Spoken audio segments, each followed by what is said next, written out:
Mike Licisyn graduated here in 2006. It's been a little while. Please welcome from the Philadelphia Phillies, senior video producer, Mike Licisyn. Have a seat right here, Mike. Thank you, sir. Beautiful. I majored in radio, TV, film, and my goal was always to make movies. I started in theater when I was in high school.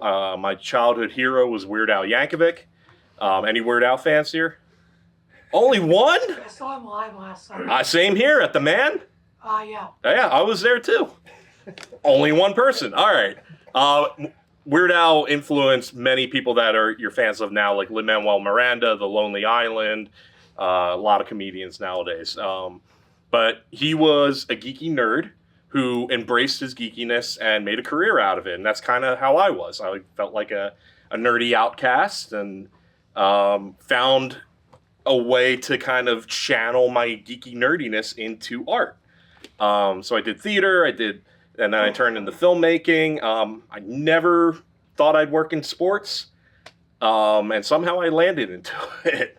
But yeah, that's kind of where I ended up at Rowan. My first 8 years out of college, I freelanced. I did a lot of corporate video, medical video. I've done some of the grossest medical video you can imagine. Fun story, how many video editors? All right, so you know what a paper edit is with time code? So like where you give somebody, it's like, oh, give me your response with time code. It was, without getting into too much detail, it was a dermatology video where we had to remove something the size of a tennis ball. And it was as gross as can be. I looked at it exactly once. Gave it to the doctor with time code and said, yeah, just tell me what to cut out. Turned the timeline off. He gave me the time code where to edit. Gave it back to him without ever looking at it. Oh, it's perfect. It's great. And so I sent it off. Only looked at it that way. But I did a lot of stuff like that. I did a lot of indie movies. I was an extra in Jersey Girl when they shot it in Paulsboro. You could see me for exactly 4 seconds in the movie. And then somehow I just ended up working in sports. So let's talk about those early years, how you made your move into working with the Phillies. So when you're freelancing a lot, you're always adding to your reel. I was doing music videos, like I said, the corporate stuff. I worked on a couple indie features. But the one thing I did not have on my reel was sports. At the time I was teaching, actually one of my former students is here, Jason. I was teaching film and video to high school kids. But again, the one market I did not tap was sports. And so through a mutual friend of my dad, Jan Giel, who worked for the Washington Township School District, she also did sports statistics for Dan Baker. Dan Baker, of course, is the legendary PA announcer for the Phillies. Been with us for 53 seasons. If you've gone to a Phillies game, now batting for the Phillies, that's Dan Baker, also a Rowan alum. And he was doing Drexel basketball. So that's how Jan knew Dan. And just because she trusted my dad, said, hey, this guy wants to do a 5-minute video on you, Dan, just to do something for sports and get into that. And Dan, being the consummate nicest man in the world, said, absolutely. So I spent maybe 3 days at the ballpark with Dan with a press pass, produced a 5-6-minute video highlighting his career in 2012. And in the spring of 2013, the Phillies called me up and said, would you be interested in a entry-level job?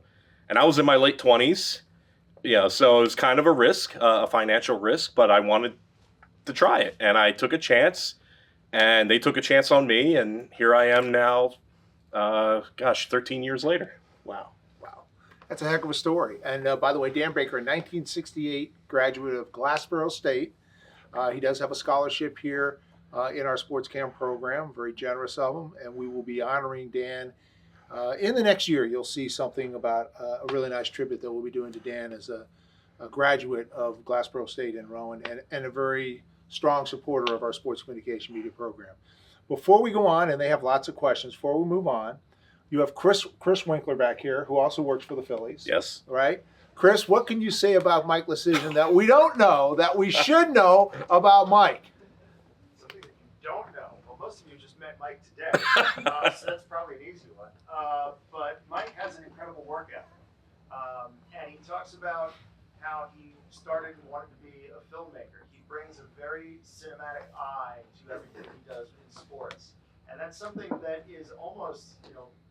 common nowadays that every team, every organization wants that cinematic look. Mike's been doing that since 2013 and really emphasizing the idea of story and storytelling and that delivery in a way that is just now becoming more and more popular. But he's been doing this for a while. And I know the Phillies organization saw that and what he could bring to the table that was a little bit new and a little bit different and not what they were normally using. A lot of tried and true video only, TV only people, but somebody with a filmmaker's eye was something that was different at the time. And since that day, Mike has this work ethic where he is there all day, every day. If he's not shooting, he's editing. If he's not editing or shooting, he's in a meeting planning the next thing he's going to be shooting and editing. Lots of travel, lots of interesting stories, and lots of access. I see his reel every single year. He still puts together a reel. He works full time for the Phillies. He still puts together a reel of what he shoots and edits. And every year it gets better and better. So Mike doesn't stop, Mike doesn't quit. That's what you need to know. So Professor Winkler is upstairs in the control room, Fanavision. He's a director for Fanavision. So when you see something on the board there at Citizens Bank Park, he's the guy that's calling the shots for getting it done. So how many years you been with the Phillies?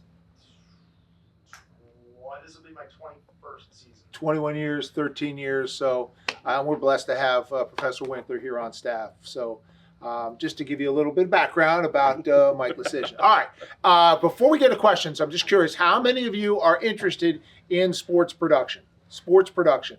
So you see, there's a large number of our students that are interested in sports production. So who would like to go first with a question for Mike Licisyn about sports production? You want to go first, Ian? Go ahead. So when you were freelancing and stuff, was there like a point where you were like at your lowest and about to quit, but still like, you know, questioning everything you were 100%. I mean, yeah, because I see it a lot in sports. Like, you question yourself every other day. What's a good way to get through that stage? Oh my gosh. I mean, the cliche answer is persistence and to not give up. But, you know, when I was freelancing financially, it was not easy. It absolutely was not. And even my first 6 years at the Phillies, I was part-time, you know, making a very low wage. But what I mean by that is, you know, it wasn't enough to be able to buy a house or to buy a car or to live a sustainable life. I had to supplement it with other freelance work, as many people in this industry do, because especially sports production and or film or TV production, it's gig work. A lot of it is work for hire, you know, gig to gig, paycheck to paycheck. And so even my first 6 years at the Phillies, that's how I worked. And there were many times where I was like, you know, can I keep doing this? I took the job right before I turned 30. And it was like, well, can I really go through the next decade still doing this and be able to have a life? So I definitely questioned it on many occasions. And as I said before, I was also teaching. For 6 years, I taught a summer camp for film and video, teaching high school kids how to make movies. And there were actually school districts courting me to be a teacher. And I almost took that and almost ran with it just for the financial stability. Not because it's what I wanted to do. It's not because it was my dream, but because I was getting to a point where I needed that financial stability. And if there's one thing I learned in this industry, you could have all the skills in the world. You could develop skills. People can learn skills. But people like working with people who want to be there. If you're a jerk, people don't want you on set. You know, like that's really, or if you show up tired, I want to go home, how long is this going to be? You're not someone that wants to be there, essentially. And you kind of make the experience not good for everybody else working around you. And the likelihood of you being asked back is slim. And so I like to think I was the type of person who wanted to be there. And I used my work to show that I wanted to be there and prove myself. And especially in this industry, you're constantly having to prove yourself over and over and over again. So not only improving your work ethic, your attitude, but you're also proving your skills and all that. And that combination of it all, I think, is what led me to the Phillies offering me full time. And as we've seen, I mean, this program didn't even exist 20 years ago. But now sports production, sports media is a business on itself. This didn't, even 10 years ago wasn't at the extent of what it is now between social media and content-driven business. So it was hard. Don't get me wrong. It did take me a long time to get to the point where I felt comfortable with it. But I'm happy I stuck it out. I know that there are probably 400, 500 people who would immediately line up to want to take my position if I were to decide to leave it. There's a lot of people who want to do it with very small openings. So you got to kind of work your way in and kind of stick it out. Now, you did start your own production company, I did. and you do work even to this day, correct? I do. Not as much as I used to, but I did do a lot of filmmaking on my own. And the cool thing is the Phillies do encourage me to go out and make my own films. I'm one of those guys that uses my vacation time to go out and make my own movies. I don't travel. I don't go on vacation. I don't go to some tropical paradise. I use that time to all right, I'm going to make a short film. So here's 4 days. The week after we lost the World Series in 2022, I made a short film. And then the next year we toured 25 film festivals in the Northeast. I worked on a lot of web series. If people are familiar with online YouTube video for retro video games, I'm really kind of geeking myself out. Anybody know what I'm talking about?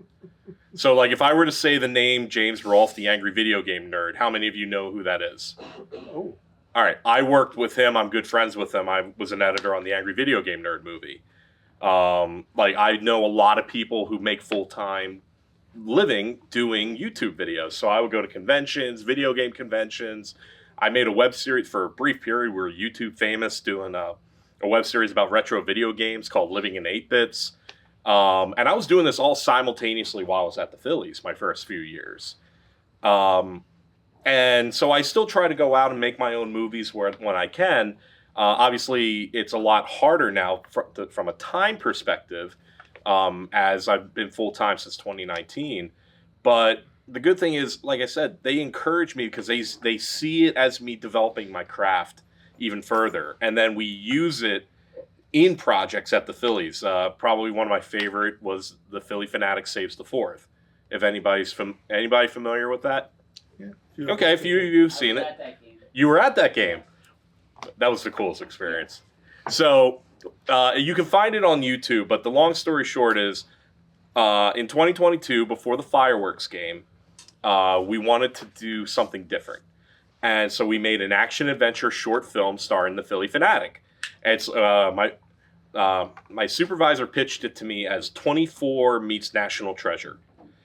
And so we came up with this story about how a piece of wood from Ben Franklin's kite experiment was used in the founding of the country, and then some evil eye patch, cape-wearing villain named MacGuffin, because in it they are a MacGuffin. Anybody? Film people? All right, someone gets it. All right. So that's a big inside joke for me in that movie that I fought with all the people who did not get it to keep in, and I'm very proud of that joke. Drains the bat's energy, and the only person who can restore it is the Philly Fanatic by touching home plate at Citizens Bank Park. We have Mickey Morandini plays a part in it, Chase Utley, Ryan Howard, Mike Schmidt, Jimmy Rollins, Bryce Harper. They all play parts in the movie. And in it, the Fanatic is racing to the ballpark, and when he gets to the ballpark in real time, the story then finished live out on the field. And it then became this big giant number when the fireworks go off. We did a 3D projection map on the field, and the full short film's now on YouTube, and our team won an Emmy for it. And it was probably the coolest filmmaking experience of my life.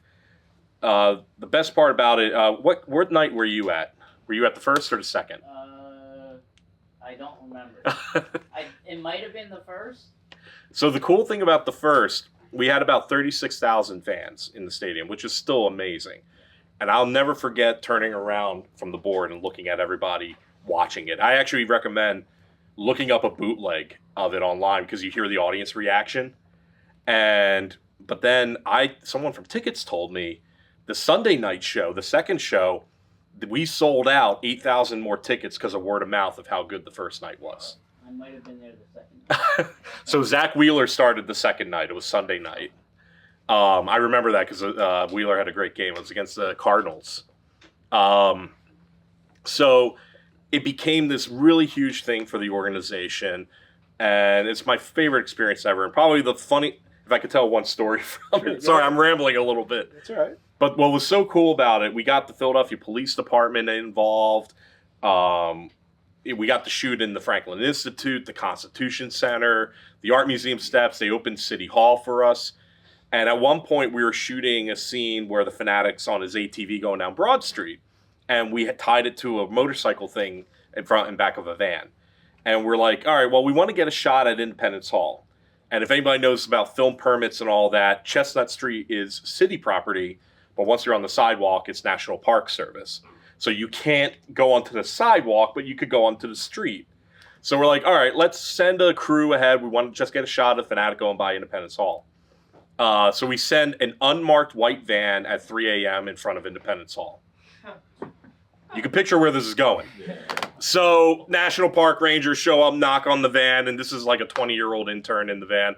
What are you doing? Oh, we're making a movie with the Fanatic. That's funny. What are you doing? And so they call us up and they're like, National Park Service, piss Mike, you got to get down here. So we turn from Broad Street and literally ride down Chestnut Street with the Fanatic still at the back. The park ranger sees the Fanatic show up. Oh, you really are with the Phillies. You want to do a scene with the Liberty Bell? Yeah. So they unpadlocked the Liberty Bell Center at 4 a.m. and we got a shot with the Liberty Bell. Not planned at all, but But when you're doing stuff with the Fanatic and the Phillies, you get a lot of city support, and it was the coolest experience of my filmmaking career. And then to top it off, with us having an Emmy from it, I can't ask for anything more. That was probably the coolest experience of my career. How long is a short film? What classifies something as a short film? Pretty much anything that's like 30, 45 minutes or shorter. And how long was that? This is about 14 minutes total. Okay. So the actual film was about 8 minutes, and then the live section was about another 6. Okay. But like I said, you can find it on YouTube. Go check it out. I highly recommend it. I'm biased, but I highly recommend it. Chris, you worked one of those, right? I worked the first one. Yeah. Okay. All right. The interesting thing was figuring out the exact timing for where the pre-produced elements stop and the live action begins and make it as seamless as possible. But Mike set us up for success. That's pretty cool. So you worked in conjunction with, obviously, Absolutely. And Game Entertainment, the marketing department, like it was a company-wide project that made it a success. And just being the director of it is part of what made it so cool, And I've worked a lot of indie films where you're doing everything. We had a full crew. I didn't have to move lights by myself. All I had to do was tell the actors what to do and what I wanted. It was awesome. It's awesome when you have a budget for a movie. All right, let's go right here. Can you talk a little bit more about your production company? Like, how did you get it started? What do you do now? And maybe possibly any future plans you have that's up and coming? So, when I was probably in elementary school or middle school, where my buddies and I would just make short films with our parents' video camera, and it was stupid stuff. I mean, it's terrible now, but like we would make like stop motion with clay and GI Joes and Legos and things like that. And then as I got into theater, I met a lot of actors, and I'm like, oh, I could put them in my stupid movies. I don't have to be in them. And so we would make dumb sketches. I was a big fan of like Monty Python's Flying Circus or Saturday Night Live, The Simpsons, and The Critic, if anybody remembers the show The Critic. And so that was the kind of humor that I was into. And like I said, Weird Al as well. And so somebody said to me, you guys are like a can of mixed nuts. And that's where the name Mixed Nuts Productions came from. and it's stuck. I did not want to keep it, but everyone's like, you got to keep it. It's unique. People remember it. And so all through high school, I made short films. Again, stuff that I probably would never show anymore.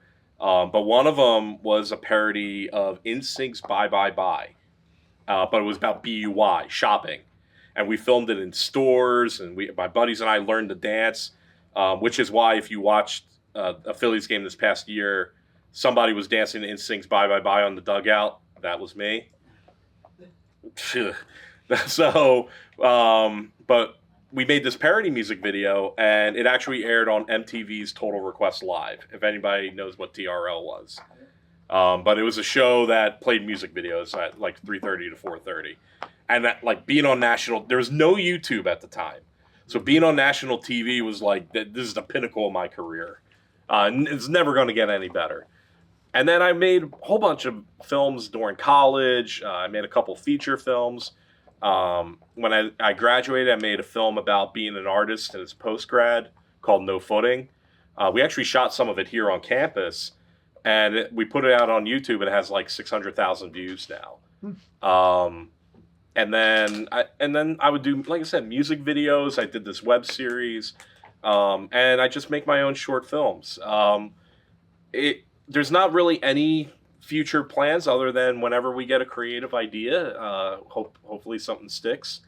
The last film we made was kind of a post-COVID movie. It was very much a film about anxiety and overcoming trauma. And it's a very special film to me. And so we got to tour film festivals with that. Before that, I made like a little monster short called Still. And that played in about 30 film festivals across the world. And every time we just make one, you come up with it and try to get it out there. And then in the meantime, during the day, I'm doing Philly stuff. If I have time at night, I'm trying to do something else. All right, very good. Right here. So obviously your project won an Emmy. What did that project teach you about storytelling in sports? Oh, so I think what was so hard, because obviously I keep talking about like my geeky background. Like the stuff that I liked growing up is weirdly popular now. Marvel Comics was not popular like when I was growing up. Now they're the biggest movie franchises in the world. Liking Star Wars was not popular growing up. Now it's huge. Liking to build Legos, Teenage Mutant Ninja Turtles, like those were the things I loved. Nintendo, all very mainstream popular now. But growing up, it wasn't. And so sports, obviously, there was always that kind of like the jock versus the geek mentality. You see it a lot in 80s, 90s movies and sitcoms. And I kind of had my foot in both. I was a big sports fan, but I was also into the geeky stuff. And then, but the hard thing was, all right, so how do I do something funny that will appeal to sports fans, but also,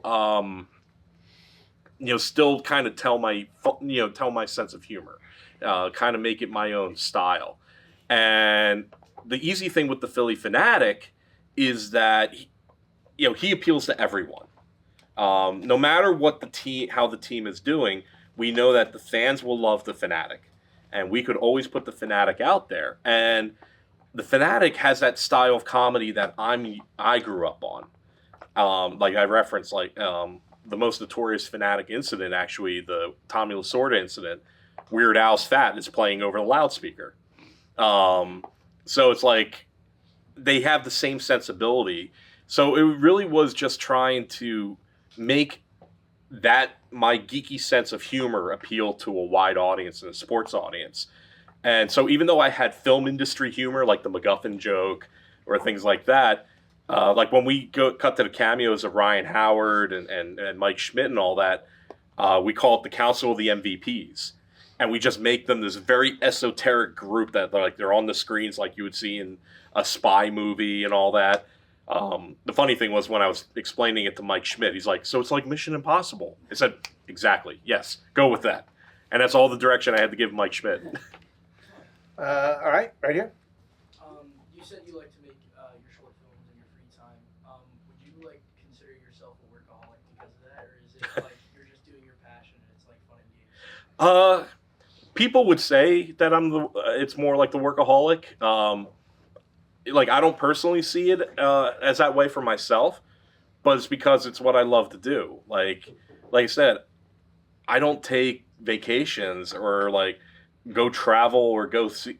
I take my time off to try to create for myself. That is your vacation. Exactly. And so a lot of people are just like, you could go somewhere, you could do something like, and I'm like, yeah, I could, and it'll give me a great Instagram post. But is it fulfilling to me? And making movies is what's fulfilling to me. And that's why I the cool thing, at least with the Phillies, is we're doing it every day. It's for baseball, but we're doing it every day. Like last year, we did a full feature-length documentary on Jimmy Rollins' career. And I'm thankful enough that they trusted me to direct that and tell that story. But that's still filmmaking. That's still storytelling. And, we're still trying to, with the video yearbook, it's still filmmaking and storytelling. I can tell you the aspect that we thought about the most of how do we tell the story in the most dramatic but respectful way was the final play of the season, which is not a play that people are going to obviously remember very fondly, but how do we do it where we don't brush it under the carpet, but we still tell it in a cinematic way? And that's, again, storytelling and all that. So I'd like to think that me doing this on the side is honing my craft for what I'm doing for my day job. You were just at spring training. I was. What were you doing at spring training and preparing for the season? Give me a sense of what you were doing. So when you go to a game, part of what my job is producing all the videos that you see on the video board.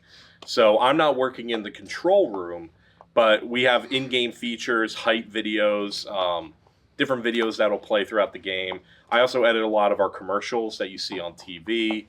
I'll shoot a lot of game footage that we'll use for these videos. But all this stuff that we have to produce with the players has to be done in spring training because that's when they have the most amount of time. It's a 162-game season. It's very difficult during a 6-game homestand to try to get players to come out of their routine and do things. You got to be respectful to them. Their job, once the season starts, is that game every day.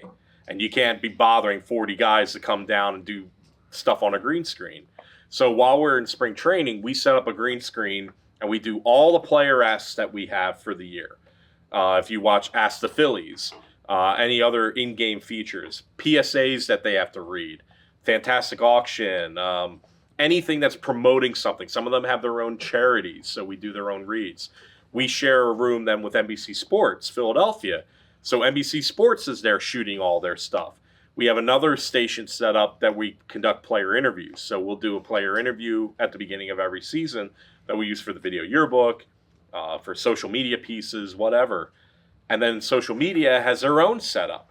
So when we bring a player down, we're only asking them, it might be a half hour of their time, but we're only asking them once. So they'll come and they'll go to every station and do all these things while they have the most available time, which is spring training. And then the other big thing we do is what's called our gladiator shoot. You see this a lot in sports where they'll set up like a set and a light show or something, and the players will come out looking all tough and awesome. That's what we do. I can't reveal what we did this year, but it's really, really cool. We built a custom set. We use a national company that the Super Bowl uses and MLB uses, Fox uses for the World Series.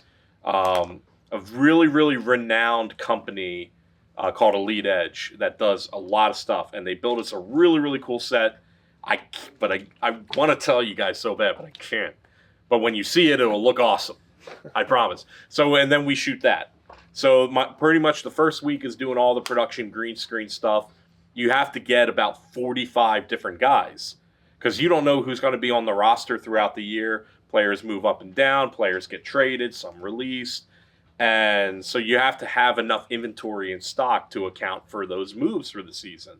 And then it's the same thing with the gladiator footage. So we don't only get everybody that would be on the 26-man roster, we get everybody that's on the 40-man roster and beyond that could possibly play for the team. Okay, very good. Go ahead, Leo. What are your biggest influences when it, like, specifically with sports, what are your biggest influences when it comes to making your sports production stuff? Like, was it a film, was it a series, or was it a person that really influenced a lot of your work with the Phillies? So I would say it was the guy who really did it before me. And Neil, you're probably very familiar with him, Video Dan Stevenson. Vid, and he still works with us. Actually, he still writes our video yearbooks with us. He wrote the Jimmy Rollins documentary that I directed last year. He started with the Phillies in '81, and he's like the de facto historian. And he was the only video guy for about 30 years. And he did all the storytelling, all the video yearbooks, everything. There used to be a show called Behind the Pinstripes every Sunday that him and Scott Palmer produced. And so he was the Phillies video storyteller. And that's why he got the nickname Video Dan. You ask any Phillies player from his time and before who Video Dan was, they knew who he was. At the Vet, his office was literally in the clubhouse. So if you've ever watched, probably the most famous video yearbook he did was Whatever It Takes, Dude, the 1993 video yearbook. And so I grew up watching that stuff. And again, I never intended, I never thought oh, one day I'm going to be doing this myself. It's just I watched his stuff. And then when I got hired by the Phillies, I got to work with him. And him and I got to work together on so many different projects since then. But I grew up watching that stuff. I like also checking out what a lot of our rival teams do. A couple years ago, Baltimore released a really, really nice documentary on when they hit their 101 game season. I think it was 101 wins, or they called it, where they made the playoffs for the first time in how long? It's a 90-minute feature documentary. So I watched that just to see what they're doing and how they're telling their stories. As painful as it was, the Diamondbacks released an excellent docuseries about their 2023 postseason run called, I think it was called Snakes Alive. Really hard to watch and relive that. But, I still want to watch it and see what they're doing. ESPN 30 for 30 or anything that NFL Films does or any of that. I've watched all that kind of stuff and see how we can tell those stories. But then, like I said, I also try to inject my own stuff, like me watching goofy movies like National Treasure and then making Fanatic movies with it. Anything and everything can influence it if the right project comes around. All right, right here. You mentioned time management being crucial, especially when you got your full-time job for the Phillies. When things got overwhelming in your job and it started to get hard to sort of manage all the projects, what did you do to sort of help the overwhelming? Well, when I got up from the fetal position, no, I'm kidding. Sorry again, dumb sense of humor. It's hard. I mean, I'm not going to lie to you. It does get very hard. We're in a very lucky situation that the Phillies really care about their employees. And they really go out of their way to make sure that mentally we're all right. And one of the things we did, and not many good things come out of the COVID era, but the one thing they did was they invested in us having work from home stations, the ability to work remotely.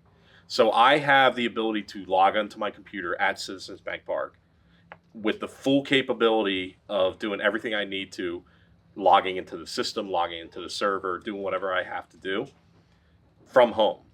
And, editing, filmmaking, any of this, it's a very solitary process. And so for me, I find I'm more productive when I have the door shut or no one's bothering me. And so this gives me an opportunity, if I'm working a game that night, I can wake up at 8:30 or 9 after working late the night before, be in sweatpants and a t-shirt and do whatever I have to do to load in what I have to do for that game. And then I'll drive to the stadium maybe 3 or 4 o'clock and work the game that night. And even though I'm still working a 12, 14-hour day, just being at home and doing it in silence and quiet in my home, making my own lunch and all that, gives me the opportunity to kind of reset my brain. Even creatively, I also play music. I highly recommend if you got into music as an editor, it's amazing. It teaches you all about rhythm and timing. I have a drum set and a guitar next to my computers. If I get creatively stuck, I can grab my guitar, play for 10 minutes, resets my brain. Or I'll go bang on the drums when I'm really frustrated and need to get aggression out. I find those outlets to try to help reset my brain, and the ability, like today, I actually worked from home today, and I was working on what's called our Team Open, which is the video that shows before the players take the field. And just having complete silence, no one bothering me. Not that people bother me there, but there's nothing, no distractions. And it gives me the opportunity to creatively really focus in. And that kind of helps keep the time management aspect a lot more manageable, not to be redundant. If you're watching him talk and he's moving his hand, actually it's the right hand. So did you notice it? Yeah. You notice it? So do you go to the grocery store with your ring on? So this is the 2022 National League Championship ring. I wear it as often as I can, I'll be honest. And it's kind of a sad story, but I guess I'll go there. So when before I started working at the Phillies, a friend I went to high school with worked there. And my dad and our dads knew each other. And my dad ran into him one time. It's like, oh, my son who works at the Phillies, he got a World Series ring after 2008. You know, Mike, that would be really cool if you worked there and got one. And in a very unsubtle way, my dad would say this to me. And then I started working in 2013. And the Phillies, of course, did not go to the playoffs for the majority of my first 10 years there. But my dad would still say, you know, I would love to see you get a championship ring with our family name on it. That would be really cool. And my dad was never one who had affection for personal possessions or anything, but he had a thing for rings. He loved his college ring, and when I got my high school ring, he was very insistent, get your high school ring. When I got my college ring, very insistent, get your college ring. And my dad actually passed away in May of 2020. During COVID, and we couldn't have a proper funeral at the time. It's hard to remember back to that. I mean, you guys are young enough where hopefully you're able to block that out. As an adult, it's hard. But I never forgot, what my dad wished for. And I won't lie, I swear to God, I'm not making this up. Before Bryce Harper hit Bedlam at the bank, I'm in the third base dugout. We go down by a run. It's pouring rain. And I remember I looked up and I said, Dad, we need 2 runs. Bryce comes to the plate, hits the home run. And, we're on the field celebrating and everybody's going nuts. And then when I went to put my camera away, I thought I was by myself. I collapsed my knees and just cried. And then a coworker walked in and saw me as a sobbing mess and was like, do you need a hug? I'm like, yeah. And then, so the next year, because again, the Phillies are a very special organization. Not every organization gives rings to their employees. And they gave them to all the Phillies front office. And the day we got those rings was actually Michael Lorenzen threw a no-hitter. So it was a crazy game to begin with. And I remember we had no footage of Michael Lorenzen. And my mom was in the stands, my sister, my brother-in-law. And I was like, I was going to join him for the game. I'm like, you know what? I got to work like 3 innings. I just got to get some B-roll, Michael Lorenzen. By the 4th inning, I look up at the scoreboard. That's a lot of zeros. I probably shouldn't leave. And he, of course, throws a no-hitter. And so I finally, after the game, they had a party for all of us and our family. My family got to see the ring. But I didn't share it on social media or share it to anybody else. Because the very first thing I had to do the next day was go to the cemetery. So Dad saw it first. And so I wear it thinking of him. It's not the World Series ring, but this one will always be the one that I remember for my dad. Wow, that's a great story. Really nice. Okay, who's next? On the back to Rasmus. So like that story you just told, I mean that's just an example of like how sports can be so powerful and can impact so many people. So when you go out there and you make these videos and you make these even movies and stuff, do you think always that emotional element, how it's gonna, hit the audience? 100%. The phrase, don't read the comments? I'm the guy who's on Twitter typing in Phillies yearbook and seeing what people are saying in real time. when we premiere it on YouTube, I have the live comments on and I'm reading it, trying to see how fans react. I very am cognizant of how the fans would react. I'm a fan myself.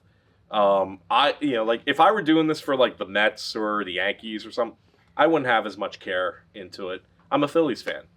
Again, I never intended to work in baseball. I kind of fell into it, but I love the Phillies. I always have. They've always been my number one team. So I have that extra. I like to think I have that extra push to want to make sure that we do the Phillies right. When the Jimmy Rollins documentary came out, I was scared. I was terrified because, Jimmy's one of the greatest players in our franchise history, one of the most consequential, important players. And Neil, I'm sure you have had many interactions with Jimmy. Jimmy will let you know what Jimmy thinks. And I remember he watched it the day it came out. And he came over to me and gave me a big ass hug afterwards. And he even commented on my Instagram, which I'm like, Jimmy Rollins is commenting on my Instagram? That is amazing. I grew up, he was a hero to me. So I very much am thinking about that. I want to make sure that I do the fans right with everything I'm putting out there because I'm a fan too. And if I'm doing it wrong, then I want to make sure I correct it as quick as possible. Okay, very good. Go ahead. Yep. How hard was it with the Johan Duran entrance? Oh my gosh. Did you get anything from the Twins? Or was there anything else? So that was a crazy weekend because that was alumni weekend. And I talk about this Jimmy Rollins documentary. Now, I personally had very little to do with the Johan Duran entrance, but my department had everything to do with it. So Jimmy was inducted into the Wall of Fame that Friday night. So we literally shot the ending of the documentary that Friday night to be released on that Sunday. So I'm working up against the clock and the wire to get a feature-length 85-minute documentary done to release on Sunday, where we trade for Johan Duran, where our graphics team, who's helping me out, also has to make sure that the Johan Duran entrance is ready to go and testing. And so our graphics people, Sydney Warwick and Jasmine Hoagland, Ariana Krizak, David Akers, our department supervisor, Mark DiNardo, Sean Rainey, Emily Russell, all these amazing people worked tirelessly to make it ready for that Friday night. But you had no idea if he would even come in. And of course, Phillies take the lead in the 8th inning. And there it was, the first time it came in. And they've been retooling it and tinkering with it ever since. But that weekend was a very tough one. So I'm trying to get the Jimmy Rollins documentary done while half the team is trying to help me get it done while working on that. It was a crazy, crazy weekend. But I'm thankful that the fans were so supportive of it. And yes, the Twins were incredibly supportive. We were very friendly with a lot of our counterparts in the industry. We don't have rivals like how the teams have rivals. We're very friendly. We get to know these people. There's an annual conference every year that a lot of our people go to that meet with not only baseball, but it's all sports scoreboard related. Football, hockey, soccer, college level, minor league level, everything. It's a yearly conference, and they all get to know each other. And so, yeah, the Twins were great about it because they respected the game and they respected the experience. You want to add anything to that, Chris, since you are involved in a fan division? I was there the first day and the second day we did that entrance, and it was nerve-wracking for everybody in the control room because of how fast it had to happen. And the Phillies organization, one thing that if you're not from this area or you've never been to a Phillies game, the Phillies organization is top-notch. They've held themselves and all of their personnel, whether it's production, ticket sales, marketing, at the utmost highest level for as long as I've been there and then some. A lot of it does have to do with how they treat their employees. That everybody it's so cliche that everybody's a family and it's legit that the organization wants their employees to do well, and that reflects well on the organization and makes the output that much stronger. And so when I walked into the control room and found out what we had to do and how we had to do it, and then it wasn't, all the assets weren't in place, all the buttons weren't programmed, and it was, I think, 6 different systems that had to be manually timed out down to the fraction of a second to make everything look as seamless as possible. And poor Mike is editing a documentary at the same time, and everybody is spread thin. But there are some crazy moments, and that one, everything gelled just as it needed to. And in production, you always notice what's wrong. But as long as the fans and the audience doesn't notice, then everything is right in the world, and we come back the next day and make it better. And we come back the next day and make it better and better. So nothing's ever done, unfortunately, especially with baseball, where it is so many games and so many days. You are constantly trying to improve. The other thing is, every show is different. Every time a fan comes into the park, it's a different game, it's a different atmosphere, and it's different entertainment. And we want to wow them every single time. And Mike's a big part of that. There you go. All right. That was a good question, though. Very nice. Go ahead, Jason. So I have to ask, just as a former student, I wanted to ask, so, the one thing that I always really appreciated from you specifically was whenever we did a shoot and whenever we edited and whenever we finished the whole project, we would always have reflections. And you would always ask us, like, what do we think could have went better? What do we think we didn't do such a good job with, and that type of stuff. And I want to ask you, do you still ever go back to some of your shoots that you have done, or some of your projects that you have done, and do you still reflect? All the time. All the time. I mean, the hardest thing about going from someone who's in production and doing film production to sports, you don't get a take 2. So I can't tell you how many times I've been down in the dugout filming a play and wishing, man, I wish I was in better focus, or man, I wish I focused on this instead of that. And what we do as we expand, we talk it out more. So like, I like to think I have enough game experience under my belt that I know, all right, where should the camera most likely be pointed? Well, if we have multiple cameras, this position is better to pick up this play, a certain play, if it happens here versus there. So we call like the hero shot. The hero shot is always the batter reaction. So one camera then will stay on the hero shot if the batter's at like second base or first base, because the first base dugout will pick that up well, where the third base dugout might be able to pick up a play at home better, because then you can see the Phillies dugout behind. But if the play then happens where the batter is getting to third, that would be better for the hero shot, and maybe the first base. So we talk about this stuff when we have multiple cameras on every scenario. Like, you have to understand the game. So we definitely reflect on that a lot. And of course, every project I go back and I watch it, and I'm like, if I look back at the 22 video yearbook, I wish I did more of a build up to Bedlam at the bank. I wish I showed more angles of it. We showed only one angle. I wish I showed 3. I'm always in it, but it's not a place of regret. It's a place of, all right, how can we make this better? You're never going to be at the pinnacle of your skill. And if you think you reached that point, people might not want to work with you because you're not someone who's then open to learning. You're always going to learn, and you're always going to improve, and you're always going to find a way to make it better. You could be very proud of the work you did. You could be very proud of how it turned out. But if you think you're the best at it, that's not the best attitude to come in with. So you can always reflect and always improve. And I'm constantly doing that. And then sometimes it comes down to equipment.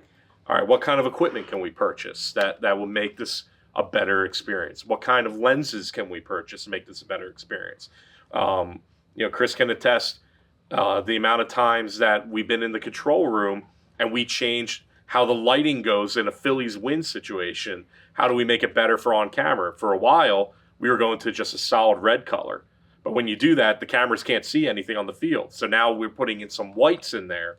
Each game, like you said, is different, and we're constantly trying to improve it and constantly trying to make ourselves better. All right, got time for a couple more questions. We'll go right here and then there. Go ahead.